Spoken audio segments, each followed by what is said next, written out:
The bandwidth for this episode of the AR-15 podcast is sponsored by the Firearms Radio Network. FirearmsRadio.tv. Welcome to the AR-15 podcast. This is the podcast about your favorite black rifle. This show is for you. Whether you're building your first AR or you've been building ARs for years, there is something we can all do to take our black rifle to the next level. You make this show possible by clicking through our Brownells and Amazon affiliate links. The next time you order online, go to AR15podcast.com and click through our Brownells and Amazon affiliate links. It doesn't cost you anything extra, and a small portion of your sale goes to supporting pro-gun radio like the AR-15 podcast. Support the Firearms Network as a whole by pledging your support at patreon.com/FRN. Hello, everybody. Welcome back to another episode of the show. It's episode number 134, and of course, we're still trying to get over a little bit of transition here, transitioning from a new introduction to getting our show started. We're dealing with a bit of a rough spot in terms of who's on first and who's on second, since we've had some vacations and some busy things going on in everybody's lives. And of course, you'll be happy to know I didn't completely burn the house down while you were gone, Reed. Well, I'm very pleased. I've been lurking in the shadows and hoping that smoke I saw was just something coming off of that, arsenal of rifles you always train with. Oh yeah. I actually was almost in your backyard not too long ago. I traipsed up to Pennsylvania to visit family, and I think I came within a mile of your place. Didn't I text you close to midnight? Yeah, we were trying to make some breakfast plans, but I know I was going to be off at work, and it's a good thing you don't know the combination of my gun safe. So, I guess a couple of housekeeping things.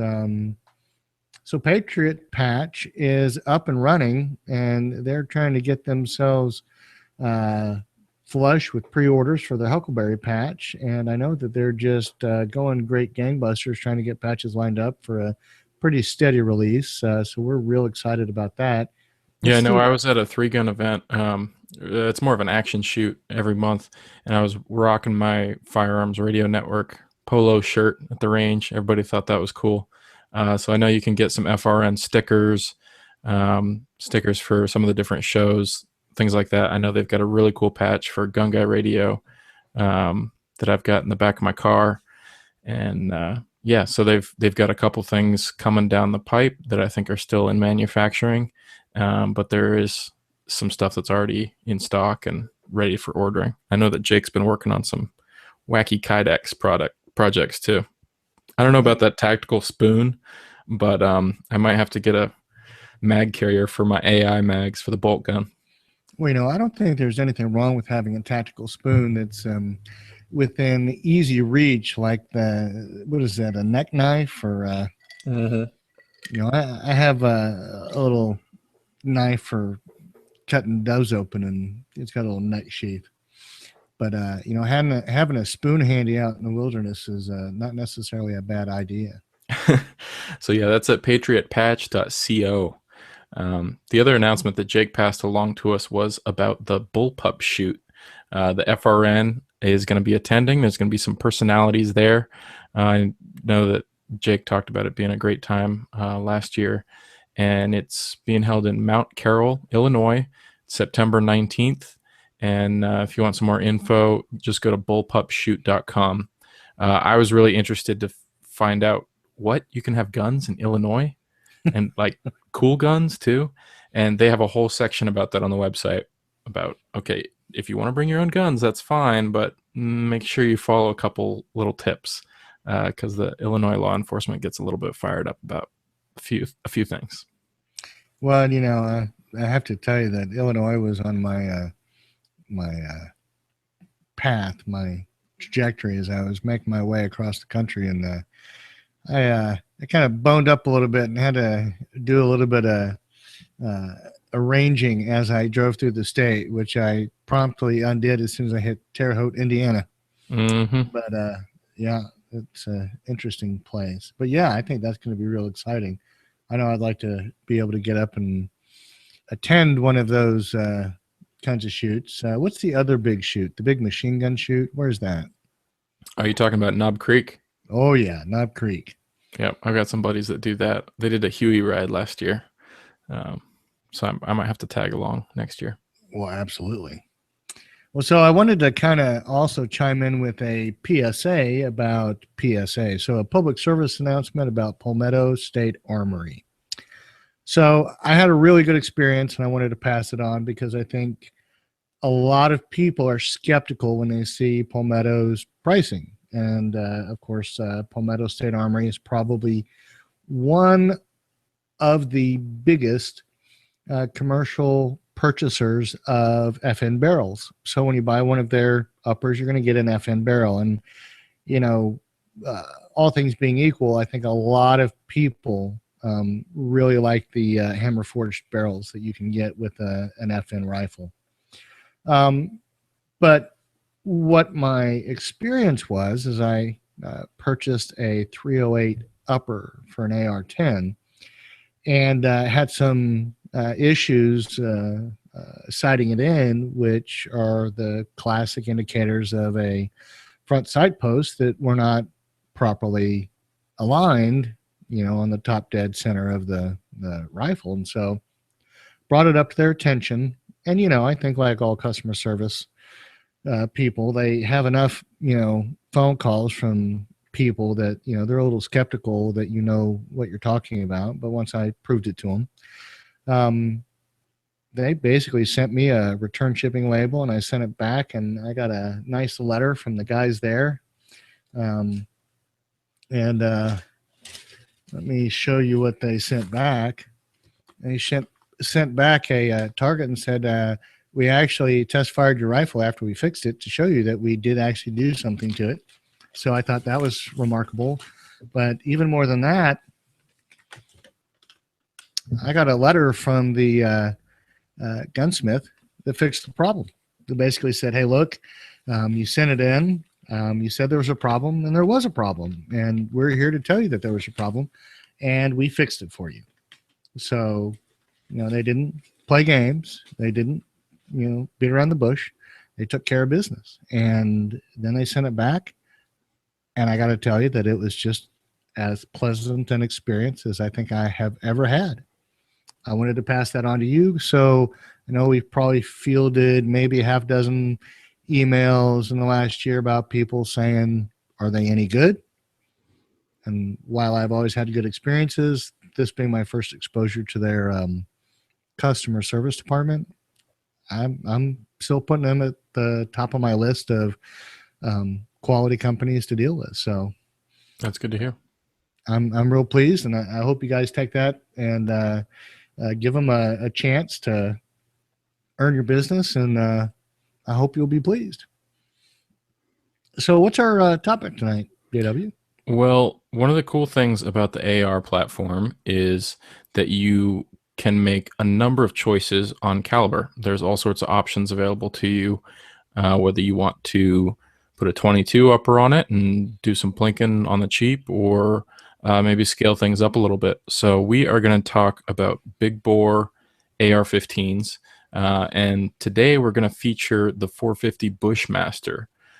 This is one of those cartridges that to hold in your hand, it's like, are you kidding me? That goes through a normal AR, but it's a 45 caliber round that will fit in a normal magazine.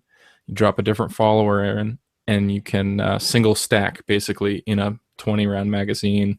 I think the steel ones end up being used a lot. You single stack them, and you can, I don't know, get like 9 or 10 rounds in one of those.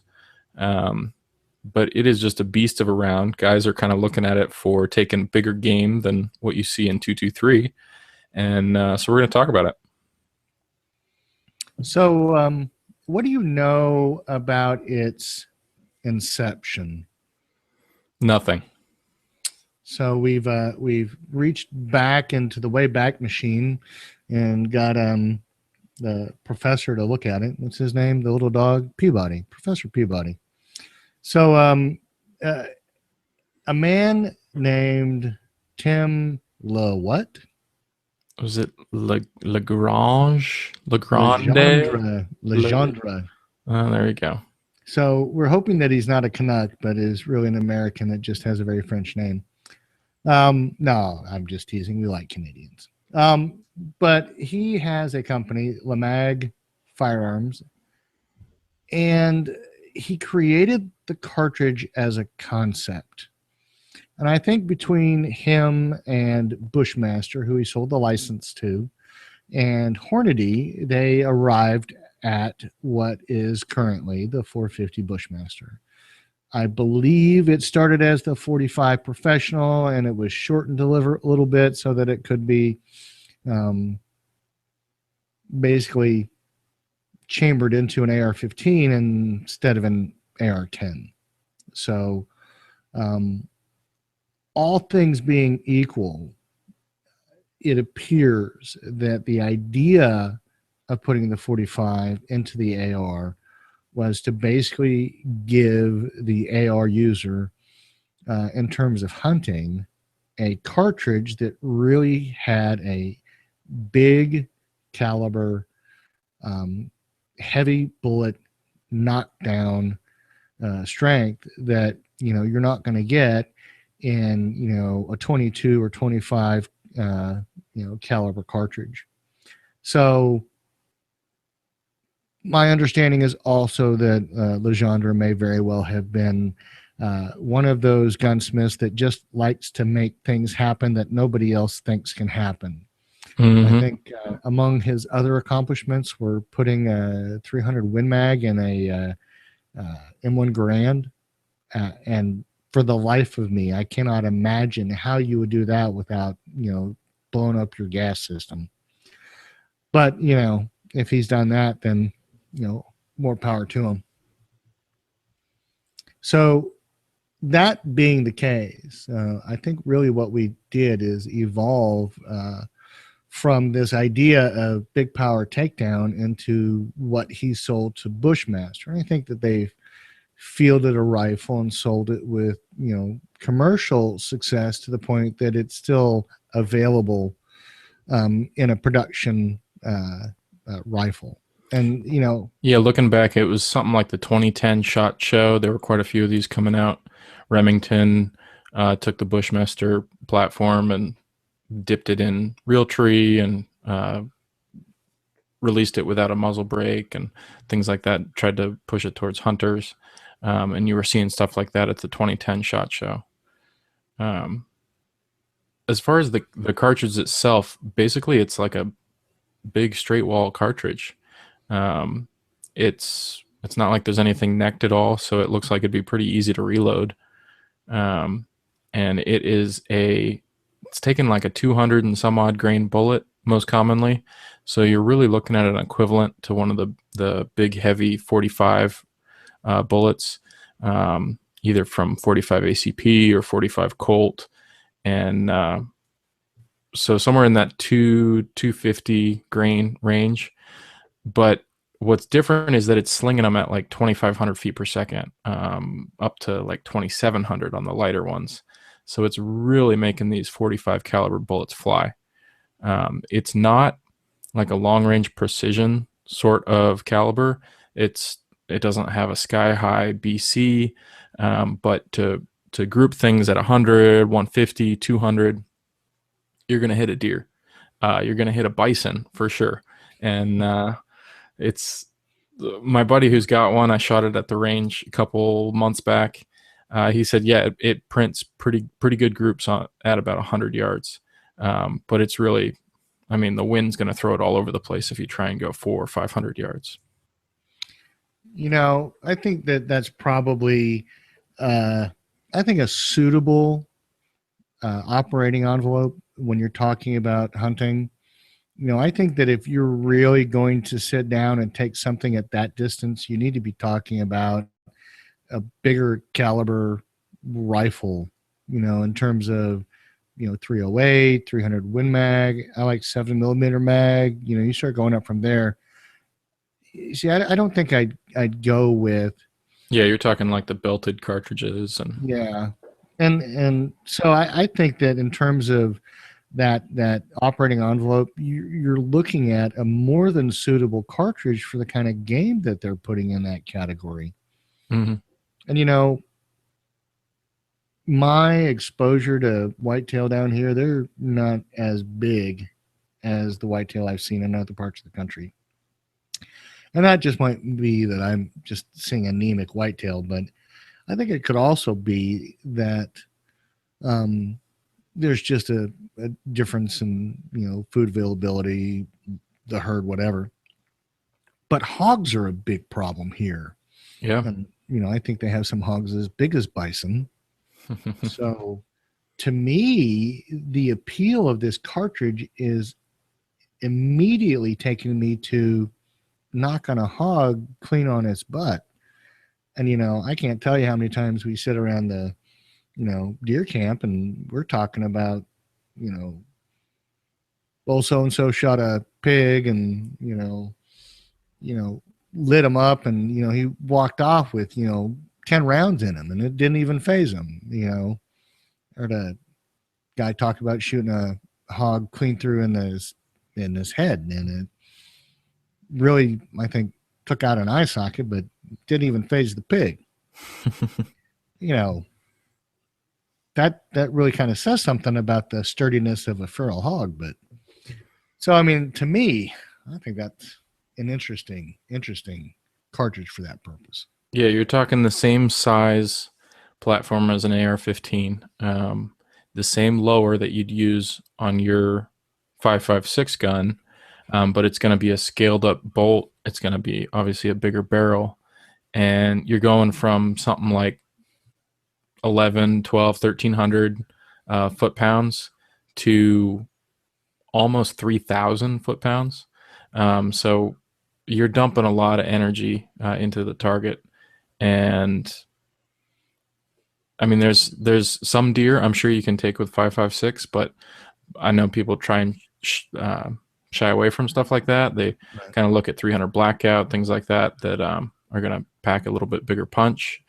But I think the 450 Bushmaster is really taking it to another level where you can have that big game potential in a small package, in a 16-inch, 18-inch AR, and it's not one of those huge 308 AR-10 receivers.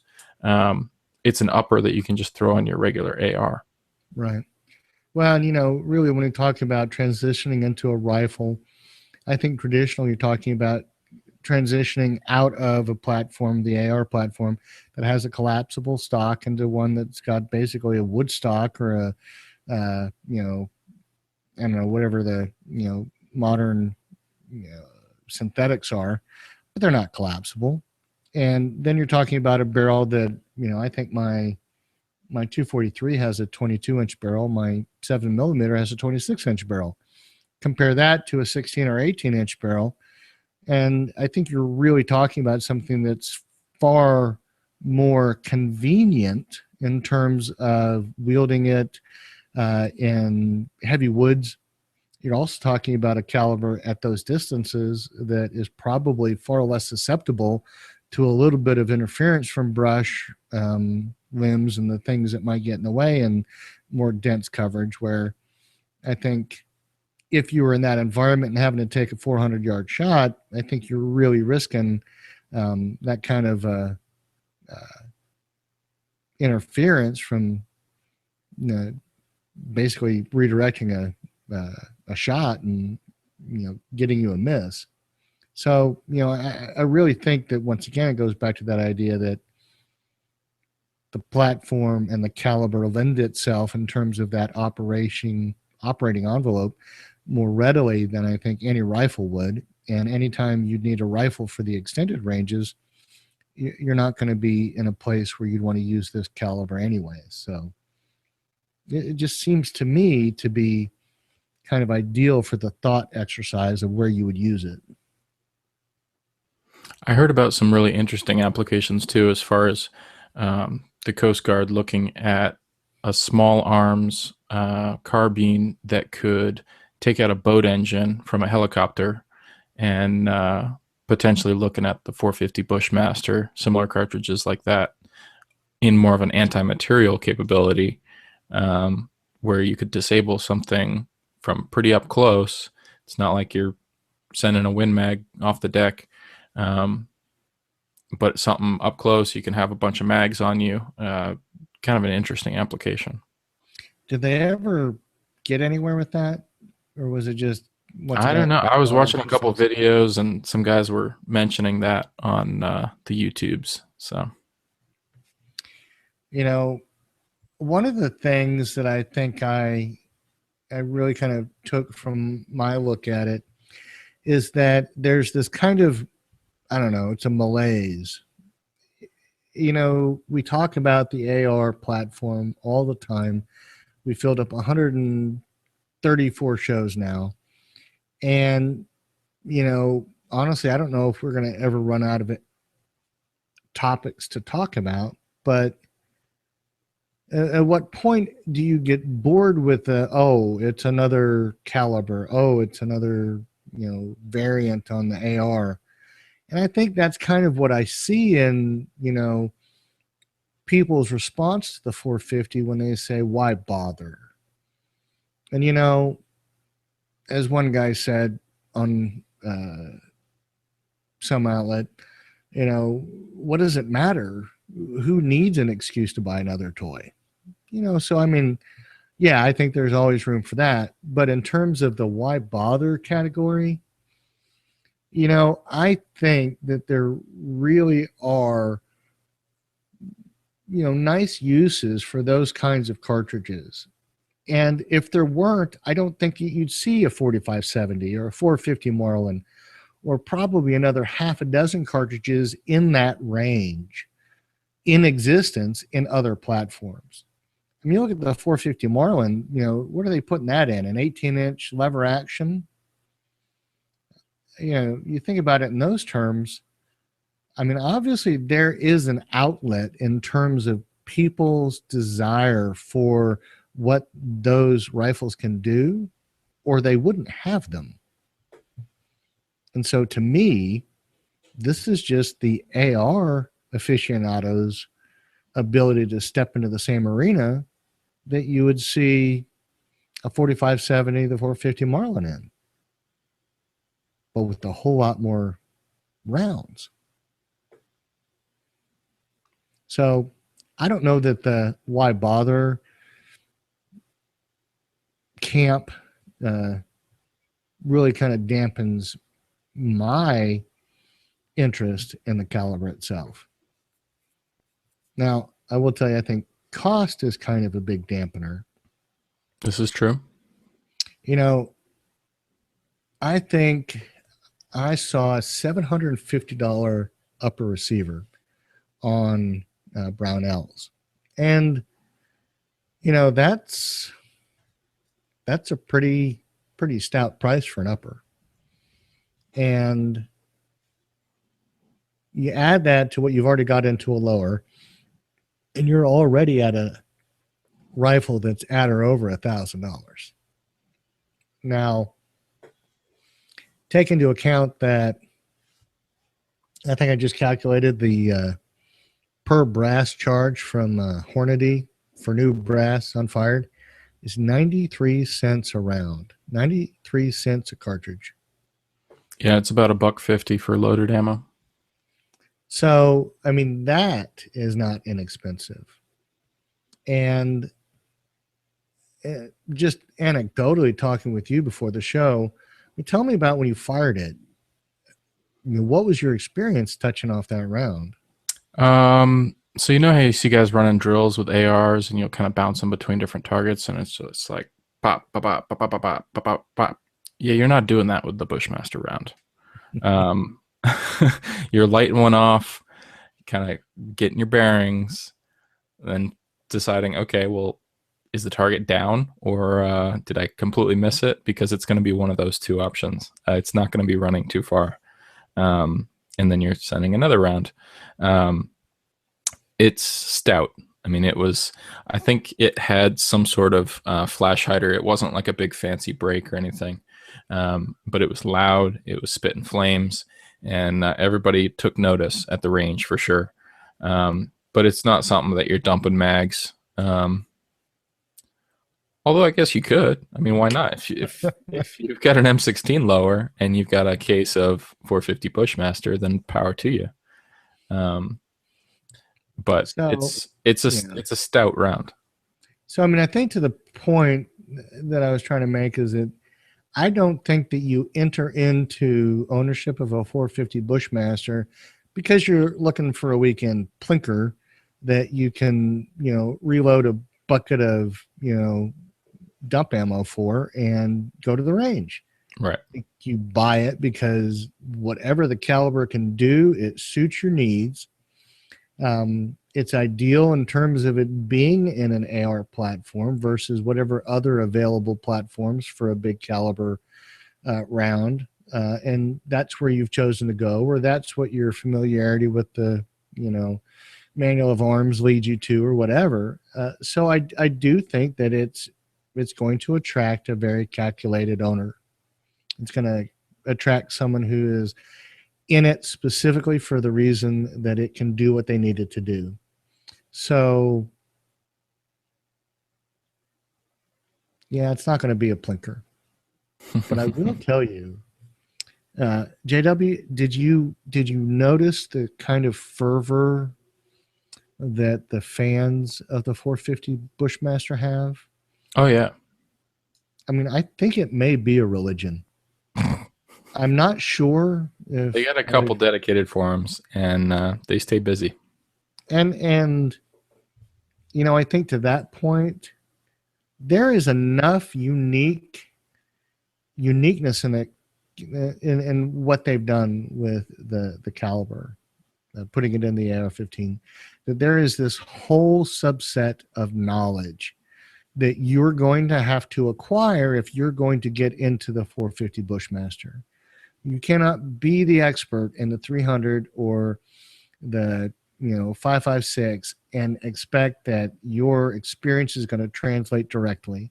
There are just so many things that having a straight walled, high powered, big diameter, big heavy cartridge or bullet is going to bring to the table that is kind of uncharacteristic for what everybody is used to. And so that may be why they have such a fervor, is because, my take on Legendre is that this guy is one of those, enterprising gunsmiths that just, he's up for the hard challenge. And anybody that takes on a Wildcat cartridge that becomes tamed is still someone that is, kind of in that spirit, interested in following in that vein. And I think right. And there's rifles that you can buy off the shelf, but I think if you're going to put one together yourself, you're going to have some challenges, and those forums are going to be a great resource. Mm-hmm. A bolt carrier flying back on a 450 Bushmaster is a little different than a 223. So what you've got riding in your buffer tube might not be the best match. So maybe you're going to have to upgrade your weights, your springs. You're going to have to look at those things. I know that some guys have been beefing up the carriers themselves to add weight. So you could have an upper that's good to go on its own, that absorbs some of that energy. And, in terms of that kind of information, because it's a limited market, I think that you are going to have to really educate yourself, really kind of make sure that when you're, taking someone's free advice, it's worth taking, because it's not the same song and dance. It's not the same AR issues that we talk about all the time here on the show. it really is kind of driven by a very unique chambering. So, And I think it really lends itself to the reloader. Like we were saying, it's straight walled, so mhm, your sizing is super easy. yeah, um, the bullets themselves, you're going to be shopping for 45 ACP bullets, and the powders that people are using are very common, easy to find powders. yeah. Um, these forums have tons of load data, and obviously be careful, work your way up, but there's getting into reloading once you get the brass, I think is a little bit easier than some of these other big bore AR calibers. Right. Now, the one that a lot of guys kind of debate between on the 450 Bushmaster and others is the SOCOM, the 458 SOCOM. Um, now, it probably seems like a good idea for us to do a separate show on that, because there's a whole world of 458 SOCOM as well. But I guess we can just kind of throw out some of the differences between the two. Obviously, when you look at them, they're completely different because the SOCOM is necked. It's almost like you've taken a 300 blackout and you've like just inflated it, so the diameter is just that much bigger. Um, but it looks like that. It's like a stubby necked, really large bore round. Um, and you're typically looking at the heavier weights out of the SOCOM. So you're looking at 400, 500, sometimes 600 grain bullets, going slower. But bullets like that, they don't come cheap. So it's probably going to be a costlier round to shoot. But there's some other kind of advantages to it. So we'll definitely put that on the list for topics to cover in the future. But those are kind of two that commonly butt heads as far as the SOCOM crowd and the 450 Bushmaster crowd always talking about, oh, well, I'm straight walled. And, oh, well, I can shoot a 600 grain bullet. Oh, well, and just goes back and forth. Well, and I think in a lot of those debates, you really are looking at it to each his own kind of thing. Whether you like one flavor of this or one flavor of that is really irrelevant. You like what you like. They will like that. They like what they like. Big deal. But I think it just is important to go after what you like and hit it with a full head of steam. Certainly we're talking about calibers that you can't just kind of dip your toe into. You're going to be all in for one of these or you're not. There's a lot of things you can do in the AR world with a very slight amount of effort where you're kind of dancing on both sides of the fence, but not here. In for a penny, in for a pound, as far as I can tell. So, any other thoughts about the 450 JW? I don't think so. I mean, I think it's a really viable cartridge for pretty much any game that you're going to be tracking down in North America. I know that's why my buddy's dad put one together. It's because he's a huge hunter. And it's in the AR platform. So if you've already got a lower setup with a real nice Geisley and a precision stock, something that you've really wanting to stretch the legs on the 223, and you're looking for a big bore gun, then all you need is an upper and you can use that same setup. I think to add on top of that, anybody with that familiarity with the the manual of arms is going to be at home no matter how it's chambered. And I think that is a big plus. And it also is something that you should be comfortable with when you're bringing it to bear. So I think you're getting over some of those other concerns that happen when you have a completely new platform that you're bringing to the field and using. And so to me, it seems that you would really be able to shave off a whole lot of that familiarization that you would ordinarily have with any other type of new acquisition. And frankly, as much as you got into it and as much as the rounds cost, I think that helps. And you bring up a good point, JW. Reloading a straight wall case is really a whole lot easier than some of the other complexities you're going to find in the rifle calibers. And so while it is expensive, so is loading 50 BMG, 338. You get into the,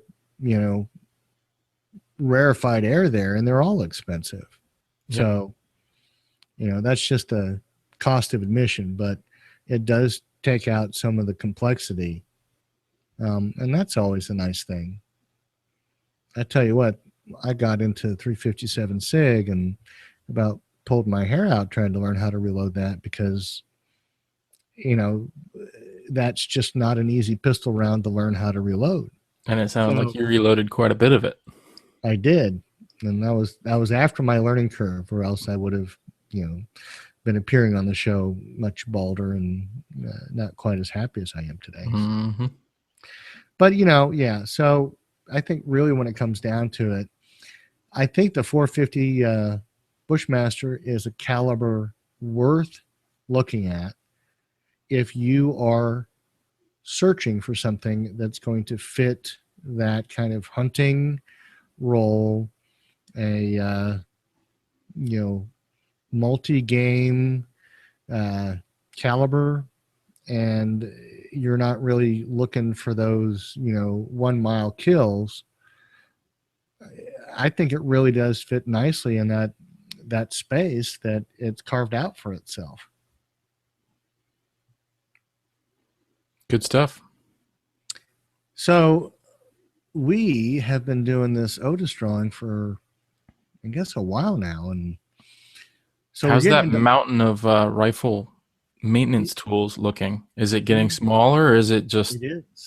It is getting smaller. Okay. And, I want to remind everybody that we do wait about 30 days between each set of postings. So I know we've got some guys that are eager to get their gear, but we try to lighten the load on ourselves a little bit.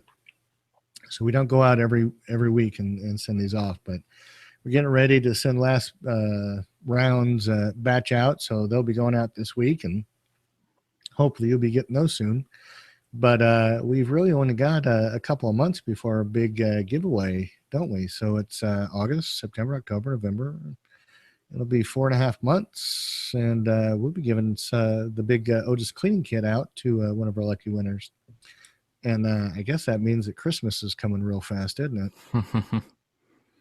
So this last drawing's winner is Joel Frederick. And we want to remind you all that, once again, the fine folks at Otis Technology sent over what is becoming a molehill of rifle maintenance tools and cleaning kits for the AR-15 and AR-10s. And we've been asked to give them away to you guys and reward you for your faithful attendance to everything that we do, which we hold no great stock in, but you all come back. So, but we want you to watch for the special post on Facebook to get a chance to win some of this awesome stuff. And Otis Technology has been really gracious, and we really appreciate everything they've done. So to remind you, we give away an MSR cleaning kit in the middle of the month, just one. All the rest of the weeks, we give away just an array of tools. So from bone tools to star chamber cleaning tools to rip cords and some cleaning solutions. We just kind of figure out what we can pull out of the grab bag for you and send it off to you. And like I said, coming up in Christmas, we'll give away one of those Otis Technology cleaning kits. So keep paying attention, keep liking the posts, and stay tuned. We'll get your name drawn eventually. Another giveaway that we need to discuss here is that Vortex Optics sent me a couple scopes. I've got this one here on, don't make fun of me, on my AK. It's not an AR, but it worked awesome. This is the 1X Spitfire, and it is awesome. I really liked it. So you're going to have a tough time prying it off of this gun. But we're going to have to figure out a way to give it away and also give away its 3-power brother. I know there's a lot of you guys that listen that aren't on Facebook, so I'm going to try and come up with a way to expand the pool a little bit, give you guys a chance to win something, and we'll be in discussions here to figure out how to do that and when I'm going to have to pry this baby off my AK. I did a short video just from the range, I want to say last weekend. I threw it up on YouTube, so make sure to check out our YouTube channel for that. You can take a look. I actually got a few looks down through the scope so you can see what it looks like when you're checking out targets. So give that a look. Well, it's really good stuff. We're really excited about that. And, I think I might have been sold by your review. I might have to go and get myself one of these. So my wife and my children, thank you for causing me to dip into the college fund. All right, let's get into some feedback here. What do we got? Well, here, James M. writes in and says, "Hey guys, love the show. I listen when I have time in the car. Lots of great information to keep me backed up with lots of project ideas." He says his question is twofold. He clicked on our Amazon link to give us credit for him using Amazon, but wants to know if there's a marker or URL difference so that he can know that we got the credit. He also asks, as a frequent shopper on Amazon, is there a way for him to make sure his browser always gives us credit? And of course, the same answer or the same question applies to Brownells. So he wants to be sure to let them know that our listeners are going to Brownells. And then he says, "Keep up the great work." I think this is probably a question for the master of all things FRN and Amazon. Jake. Here's my understanding. I think that if you were to save that link on your desktop, it's always going to take you to a portal that gives the FRN credit. Yeah, I never know how it works because I click it and then maybe I'll open a new tab for another product and then I'll throw it in my cart and it's like, are you getting the credit? Because there's the whole Amazon Smile thing that you could give to other groups, and I gotta call Jake about that one. So we are going to find the answer. But the best way is just to start off using the links, do your shopping, and it seems to be coming in because Jake tells us that we're making a ton of money. I haven't seen a dime of it, but that's the story. Well, let me clarify. We are not making a ton of money. We are paying for our baggage. We are paying a ton of bandwidth costs. Yes. We are not dragging down the network with what we do, which is good because that means that we are not a leech on the tail end of his network. So let's see. The next one says, "Hi guys, I love the show. I've been listening to and reading everything I can get my hands on since I got the black rifle bug at the end of 2012. Recently found your show, downloaded all the podcasts that were on iTunes. It's like all the hundreds." He says, "Peter Schiff's show has podcasts about 90 episodes, but they're shorter. Reloading podcast let me download 40 of them. Looks like we can only get about 40 hours at a time on iTunes." He says, "How difficult would it be to make them available in MP3? He can't play them from the website or while sitting at a desk because he wants to do it in a car without reception." Do you know if there's a way to just download the one from the website itself, or is it like hidden behind a plugin? I think there's a download button. Okay. In any case, I think that's the critical point. You have to go to the website. If you go to www.ar15podcast.com, you will find all 134 episodes.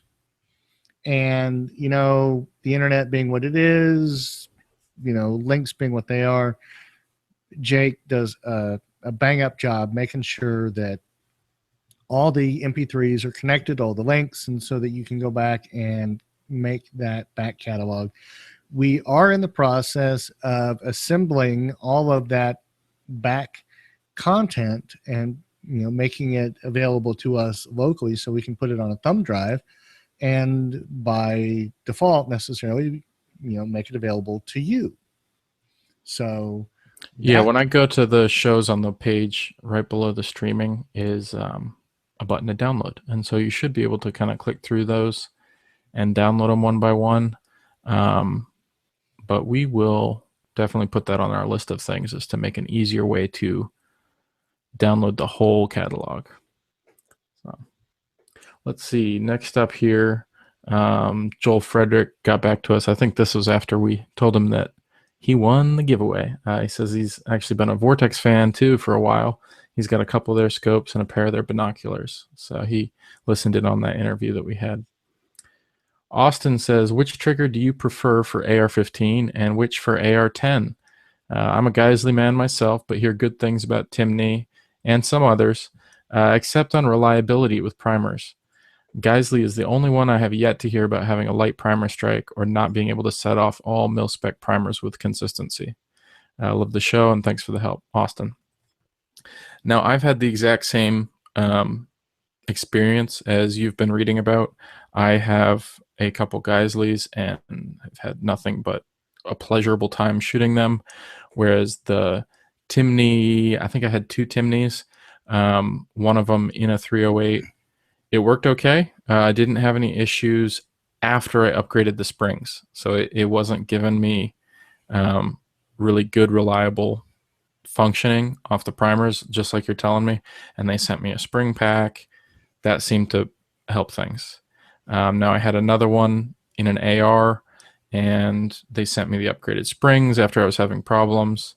I continued to have problems. And so I just pulled it out, went back to the mil-spec trigger. Not to say that they don't make stuff that does work well, but the cheap sort of mil-spec ammo that I was shooting, I think there was some remanufactured stuff too. I guess it just didn't like it. Whereas my Geisley's never given me any problems. My mil-spec triggers never given me any problems. So I think I've kind of had the same experience as you've been reading about, Austin.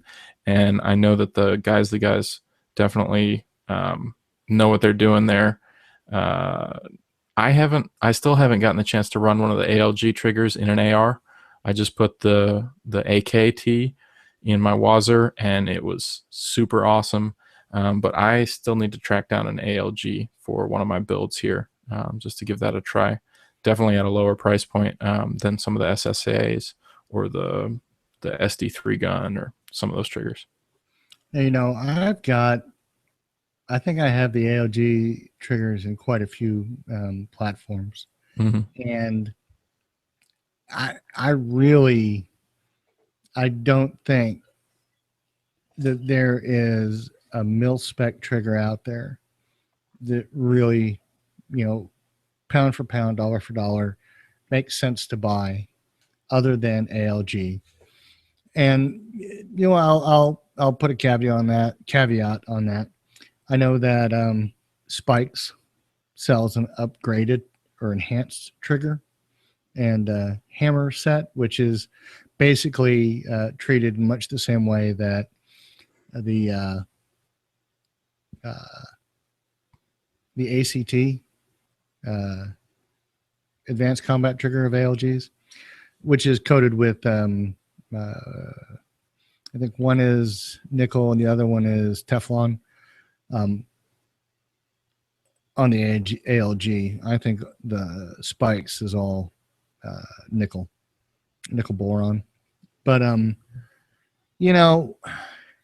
for the price point, with that kind of reliability, the Geisley engineering and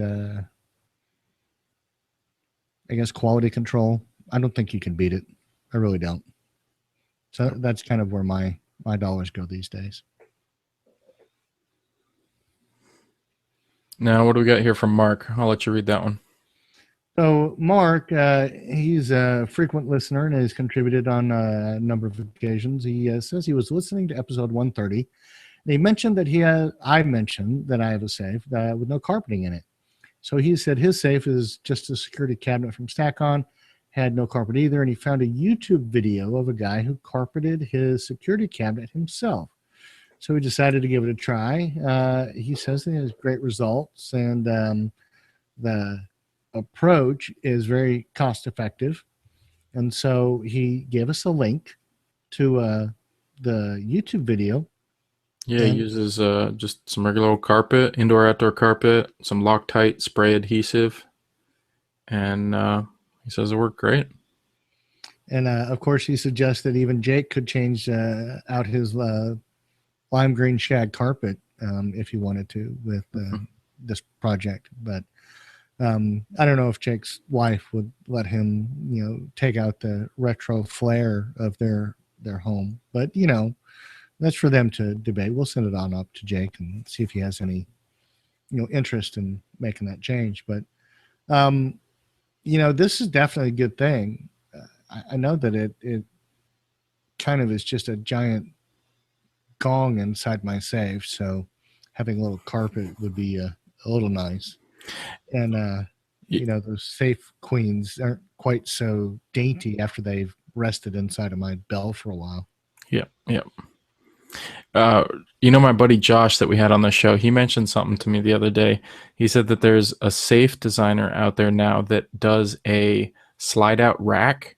So rather than having to reach in and position your quote unquote 20 guns inside this little tiny cavity, that somebody's got like rails with rollers that you can actually pull the whole thing out and then just grab whatever you want and then slide it back in. Genius. I mean, it's fantastic. That is pretty interesting. I've seen some of the spinning ones with lights and stuff, but a pull-out cabinet would just be fantastic, especially with like a big fireproof safe that's heavy. It's not going to flip over or anything like that. I got to check that out. Oh, absolutely. The spinning one I've always liked, but frankly, I don't know. I think you waste a lot of space with that. Exactly. Yeah. I don't know that you can put it anywhere and not have it just waste an enormous amount. Yeah. At least with the big square rectangle safe, you know what you're getting. You're going to occupy exactly as much space as you were going to. No ifs, ands, or buts. Yep.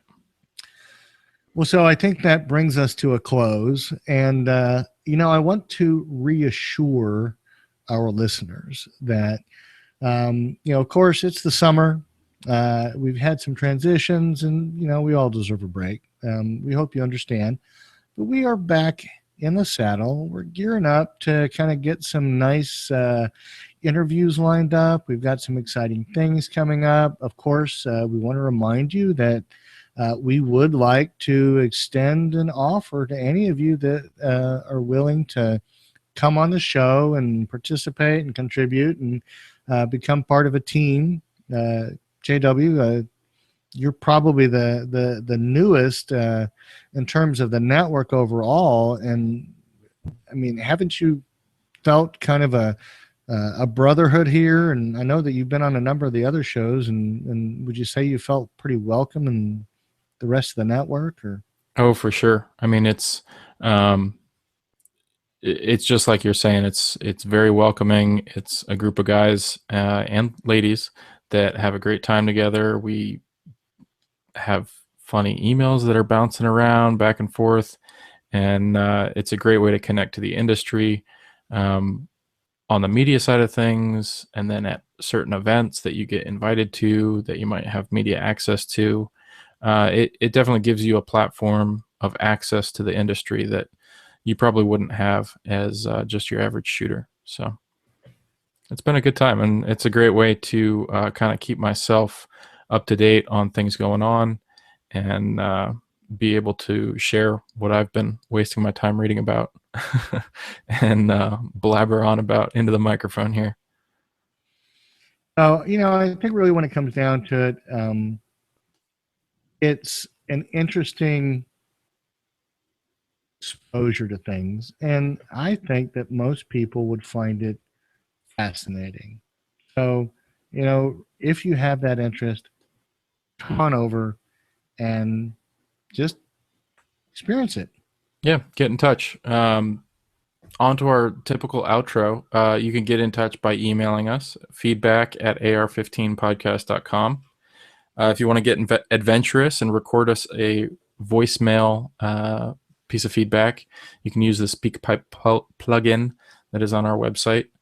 Subscribe and listen to us for free in iTunes or over on Stitcher, where you can also leave us a review, which would help us a whole bunch, and it will help other listeners find us. And it helps us with our competitiveness with the other shows on the FRN. Share your pictures with us over on Instagram at AR-15 podcast. Same thing if you want to hashtag us. If you've got something, new build that you're putting together, we can take a look at. I know Big Biller and MSR 300 Blackout are really good about that. They're always tagging us. I gave Periscope a try just the other day, super briefly on the way to the range. Is this something that you've taken a look at? Do you know anything about this, Reed? There was a day that I kept up, and then apparently I had crossed this magical age barrier, and it became, like baby Chinese. And so, no, I have no idea. I didn't even know existed until, either you or Anthony did it. And, yeah, so we'll see. Maybe I'll pull it out next time I hit the range, whether I remember to switch over from my personal one to the AR-15 podcast one. It's the same with Twitter. Typically, I'll post it on my end, and then I'll tag the podcast. You'll find it. We have a Periscope account. That's what the show notes say. That's what it says. So, see, that's how much I pay attention. I apologize. I'm incorrigible. You can watch us live on Google+. Just search for us there at AR-15 podcast. Same thing over on YouTube. You can find videos like I put together with the Vortex scopes at the range the other day. Search for AR-15 podcast on YouTube. Facebook.com/AR-15 podcast will get you to all the giveaways that we've been doing on a weekly basis here. And sometimes Jake posts the latest articles and news in all things modern sporting rifles. Remember that we are part of the Firearms Radio Network, which has a whole host of other great shows for you to check out. And don't forget to use our Brownells affiliate link for all your AR-15 parts at ar15podcast.com/parts. And as I always say, everything else is available on Amazon. So if you go to firearmsradio.tv/Amazon before you begin purchasing or restocking your cat food or anything like that, it'll help us keep the show alive. You know what? We want to thank you all for listening once again, and we are going to redouble our efforts to build the dance card and just kind of continue to bring you as much great content as we can. So, yeah, I think we got some really cool things coming up as far as some of the military builds out there. So we're looking forward to getting into those and talking to some of the experts about those. So everybody have a great week, and we will touch base with you soon.